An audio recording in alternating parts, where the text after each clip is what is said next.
آغاز میں آپ کو بتائیں انتظار کی گھڑیاں ختم ہونے کے قریب آ گئی ہیں۔ میزبان ہوگا اسلامی جمہوریہ پاکستان اور مہمان ہوں گے چین سمیت دنیا کے اہم ملکوں کے سربراہان۔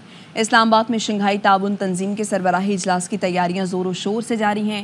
روس اور چین کے وزراء اعظم سمیت SCO کے 10 رکن ممالک کے وفد شریک ہوں گے۔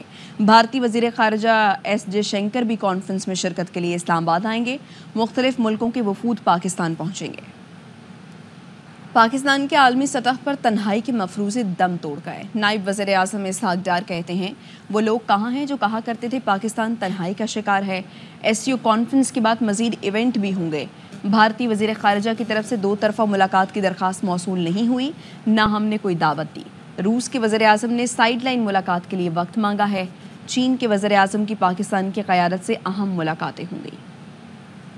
مہمانوں کو ویلکم کرنے کے لیے پوری تیاری میں ہیں۔ انڈیا کے وزیر خارجہ شرکت کریں گے۔ کچھ ممالک نے بائی لیٹرل میٹنگز بھی مانگی ہیں پاکستان سے وزیر اعظم سے ملنے کے لیے۔ انڈین فارن منسٹر کی طرف سے کوئی بائی لیٹرل کی ریکویسٹ نہیں ہے، ہم نے بھی ان کو بائی لیٹرل کی ان کو دعوت نہیں دی۔ Socio economic culture human rights وغیرہ یہ سارے اس کے مینڈیٹ میں ہیں SCO کے۔ کوئی نئی چیز نہیں ہونے جا رہی۔ یہ ختم ہوگا تو اس کے بعد کئی اور کمٹمنٹ ہے۔ چوگم آگے آ رہا ہے کامن ویلتھ کا، سعودی عربیہ فائنینشیل انویسٹمنٹ انیشیٹو کا جو کرتے ہیں، قطر کی ایگزیبیشن ہے۔ پاکستان کے جو کہتے تھے کہ سفارتی طور پہ تنہا ہو چکا ہے وہ آج ری اسیس کریں کہ آج پاکستان کدھر کھڑا ہے۔ شنگھائی تعاون تنظیم کے سربراہان اجلاس کے موقع پر PTI کے احتجاج کی کال۔ سیاسی قیادت نے PTI سے احتجاج مؤخر کرنے کا مطالبہ کر دیا۔ PTI کا کہنا ہے شنگھائی کانفرنس سبوتاژ نہیں کرنا چاہتے، حکومت غیر ضروری ضد چھوڑے، بانی PTI سے ملاقات کرائے۔ بیرسٹر گوہر اور حامد رضا کی ملاقات کرانے کے لیے وزارت داخلہ کو درخواست بھی دے دی گئی۔ 26ویں آئینی ترمیم کے لیے حکومت اور اپوزیشن جماعتوں کے رابطے تیز ہو گئے۔ نواز شریف اور بلاول بھٹو کا ٹیلی فونک رابطہ۔ بلاول نے JUI فیس سے ہونے والی پیش رفت سے آگاہ کیا۔ بلاول نے سوشل میڈیا پیغام میں کہا عجلت نہیں، یہ ترمیم بہت پہلے ہونی چاہیے تھی۔ PTI کا مولانا فضل الرحمان سے رابطہ۔ اسد کیسر نے کہا آئینی ترمیم بڑا کام ہے، تمام جماعتوں کو آن بورڈ ہونا ضروری ہے۔ ترمیم پر ووٹ کے لیے 50 کروڑ تک کی آفر دی جا رہی ہے۔ آئین سے 58(2)B نکلا تو عدالتی 58(2)B کا دروازہ کھول دیا گیا۔ لیگی رہنما احسن اقبال کے MKM رہنماؤں سے ملاقات کے بعد گفتگو۔ کہا مجوزہ آئینی ترمیم کے پیکج سے کوئی جمہوریت پسند انکار نہیں کر سکتا۔ MKM سے مجوزہ آئینی ترمیم پیکج کی حمایت کی درخواست ہے۔ مجوزہ آئینی ترمیم پر سیاسی جماعتوں کو اعتماد میں لینے کا معاملہ۔ MQM اور پیپلز پارٹی کی قیادت کے درمیان رابطہ ہوا۔ ذرائع کہتے ہیں PP وفد شہری رحمان کی قیادت میں آج MKM قیادت سے ملے گا۔ وفد میں نوید قمر، ڈاکٹر عاصم حسین سمیت دیگر رہنما شامل ہوں گے۔ ملاقات آج صبح 11 بجے اسلام آباد میں ہوگی۔ ملاقات میں گورنر سندھ کامران ٹسوری، فاروق ستار اور دیگر شریک ہوں گے۔ اس ملاقات میں مجوزہ آئینی ترمیمی پیکج پر گفتگو ہوگی۔ پیپلز پارٹی اور MKM ترمیم کے حوالے سے اپنے نکات سامنے رکھیں گے۔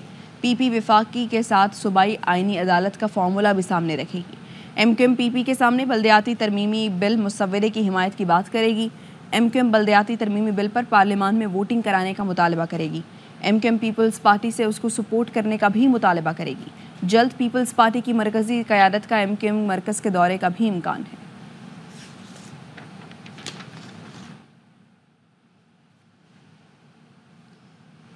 MKM پاکستان کا تجویز کردہ بل جمہوریت کو مضبوط بنانے کے لیے ضروری ہے۔ ڈاکٹر فاروق ستار کی پروگرام اعتراض ہے میں گفتگو۔ کہا ہماری کوشش تھی اپنا بل عدالتی اصلاحات والی ترمیم میں ضم کریں۔ اب پاکستان کی مضبوط جمہوریت کو مضبوط اور مستحکم بنانے کے لیے ناگزیر شراکتی اور شمولیتی جمہوریت اسی وقت آئے گی جب یہ ترمیمی بل آئین میں یہ ترمیم ہوگی، یہ بل پاس ہوگا۔ اچھا ہماری خواہش تھی کہ اس کو ہم ضم کریں، کلب کریں اسی والی یہ جوڈیشل ریفارم والے اس بل میں، تو آپ کا 26واں ہے، اس کو حکومت اون کرے 27ویں آئینی ترمیم یہ بات انہوں نے مختلف لفظوں میں مانی ہے۔ میں گارنٹی دیتا ہوں کہ پھر جمہوریت کی گاڑی کبھی پٹری سے نہیں اترے گی، میں آپ کو لکھ کے دے رہا ہوں۔ پیپلز پارٹی سے ہماری بات چیت باقاعدہ نہیں ہوئی ہے اس مسئلے پہ، لیکن بلال بھٹو صاحب آئے تھے تو ہم نے ساری باتیں رکھی اور انہوں نے پرنسپلی ایگری کیا کہ یہ بالکل صحیح بات ہے۔ MKM پاکستان کے رہنما مصطفیٰ کمال نے SCO کے موقع پر PTI کے احتجاج کی کال کو ملکی مفاد کے خلاف قرار دے دیا۔ کہا ملک ہے تو سب کی سیاست ہے، سیاست ملک سے اوپر نہیں ہونی چاہیے۔ رافع حسین کی رپورٹ دیکھیے۔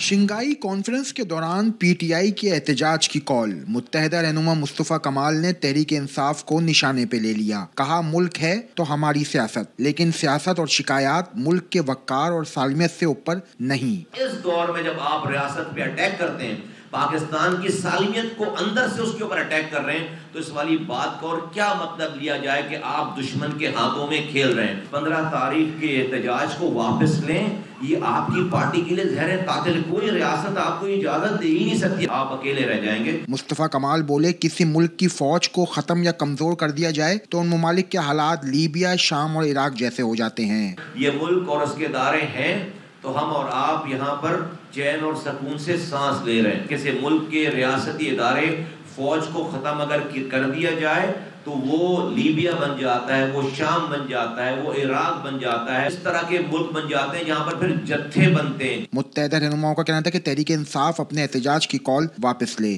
حکومت اور ریاستی ادارے معاشی حالات بہتر بنانے کے لیے کام کر رہے ہیں۔ کیمرہ مین اماد ریاض کے ساتھ محمد رافع حسین، ARY news, Karachi. Welcome back. خبر یہ کراچی میں سہراب گوٹ ڈویژن پولیس نے سائٹ سپر ہائی وے پر کباڑ کے گودام میں چھاپہ مار کر بھاری مالیت کا چوری شدہ سامان برآمد کر لیا ہے۔ بات کریں گے، نذیر شاہ ہمارے ساتھ موجود ہیں، آگاہ کیجیے نذیر۔ بالکل، یہ سائٹ سپر ہائی وے میں کباڑی کے گودام پر پولیس کی جانب سے چھاپہ مارا گیا، جہاں سے بھاری مالیت کے چوری شدہ سامان برآمد ہوئے۔ اس کارروائی کے دوران گودام میں موجود 2 ملزمان کو بھی گرفتار کیا گیا، جن کا نام شوکت اور عابد حسین ہے۔ پولیس ذرا کا کہنا ہے کہ اس گودام سے سینکڑوں کی تعداد میں موٹر سائیکل کے چوری شدہ پارٹس، بجلی کے کٹے ہوئے پول اور چوری شدہ مشینیں برآمد کی گئی ہیں، جن کی مالیت کا تخمینہ لگایا جا رہا ہے، لیکن اندازہ لگایا جا رہا ہے کہ یہ 1 کروڑ سے زیادہ مالیت کا سامان ہے۔ پولیس کو چوری کا سامان موجودگی کی اطلاع ملی تھی، جس پر چھاپہ مار کارروائی کی گئی اور گرفتار ملزمان سے مزید تفتیش کا عمل جاری ہے۔ جی شکریہ نذیر۔ ادھر فیفن نے مجوزہ آئینی اصلاحات پر جامع سیاسی مذاکرات کی تجویز پیش کر دی۔ فیفن نے کہا ملک میں جاری سیاسی عدم استحکام کی وجہ آئینی کمزوریاں ہیں، جسے فوری دور کیا جانا چاہیے۔ اصلاحات کا مرکز بنیادی طور پر پارلیمان کے اختیارات بڑھانے پر ہونا چاہیے۔ پیلٹ اور آئینی عدالتوں کو الگ کرنے کی دلیل پر اتفاق رائے کے لیے جامع نقطہ نظر پر زور دینے کی ضرورت ہے۔ سیاسی جماعتیں ذاتی اور فرقہ وارانہ اختلافات کو ایک طرف رکھیں۔ الیکشن کمیشن کو تمام آئینی دفاتر کے الیکشن کی نگرانی کا اختیار ہونا چاہیے۔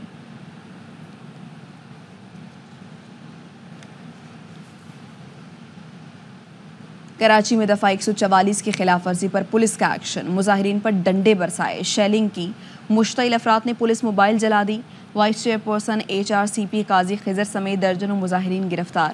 پولیس اور رینجرز کی بھاری نفری نے مظاہرین کو منتشر کر کے گورنر ہاؤس کے اطراف سڑکوں پر ٹریفک بحال کر دیا۔ Welcome back. خبر آپ کو دیں، ایکسپو سینٹر کراچی میں ٹیکنوفیسٹ نمائش ARY گلوبل کا اسٹال دوسرے روز بھی توجہ کا خاص مرکز بنا رہا۔ شرکا نے کہا ARY گلوبل نے طلباء کو خود انحصاری کے لیے مؤثر پلیٹ فارم فراہم کیا ہے۔ رپورٹ کر رہے ہیں انور خان۔